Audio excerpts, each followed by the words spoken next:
Afternoon all. This morning we sprayed the boat with primer, but it's set up for the afternoon while we went to the county fair, and then I came home, gave her a quick light sanding, get her back down to be nice and smooth, and now we're getting ready to spray her with the paint. The paint we are using, I won't show that can, got schmutz all over the outside of it. What we are using is tractor and implement paint. I think this stuff was about $14 a quart. Got 2 quarts of it just to be sure. And then we're also adding in some enamel hardener.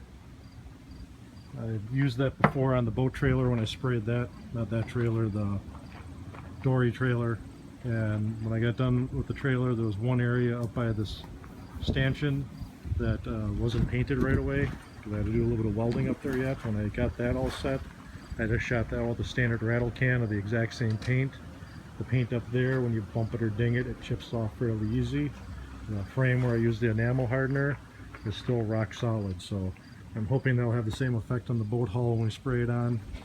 What we're spraying with is just cheap Campbell Hosfield sprayer. Got it for 30 bucks at Walmart. I have one of the purple ones from Harbor Freight somewhere in the basement. So while I was going to be spraying the primer, I didn't know how well that was going to go through the gun and clean up, so I just left the purple sprayer down there. I know how to use that, how that works for paint, so I would have used that if I would have plugged this up, but it cleaned up real nice and it works fairly well, so I'm going to use it for the paint too. So we'll get the spraying here in a little bit. Nothing real exciting. All I've done over here so far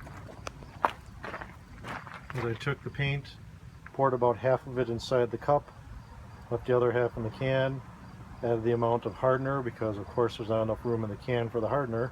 Then I just kept pouring back and forth between the two to get it mixed up, and then I left half in the cup and half in the can, and the half in the cup will be the first amount to fill the spray gun. So just about enough time to set up because this has a 15-minute sweat-in time, so it's about time to start painting. So I'm going to start spraying. We'll come back after I get the first coat on. Well, we're all done spraying now. That is 2 coats with, it came out of 1 quart of paint. So she's still a tad bit shiny because she's still drying. This is flat black. So that's about all we got left to do on this side. Just gonna let her sit here and dry for a few days. Let the enamel hardener kick off a little bit, and then it'll be time to flip her over. This time, as opposed to the dory, when I flipped the dory, I had to literally get people over here and physically flip it over, and that hull was in excess of 1,000 pounds, so that was quite an adventure. With this one, I still have my handy dandy engine puller that I built out of the cull lumber that I use for putting the engines in and out of the Sea Ray. So I'm going to use that with my 2-ton chain fall. We'll get her strapped around there. Might have to move the canopy out of the way and move the lift a little bit closer to the frame. Try to get centered on there, and we'll lift her up off of the strong back, and then we will try to flip her over. Don't know how well it will go, but worst thing we'll do is I'll have to set it back down on the ground.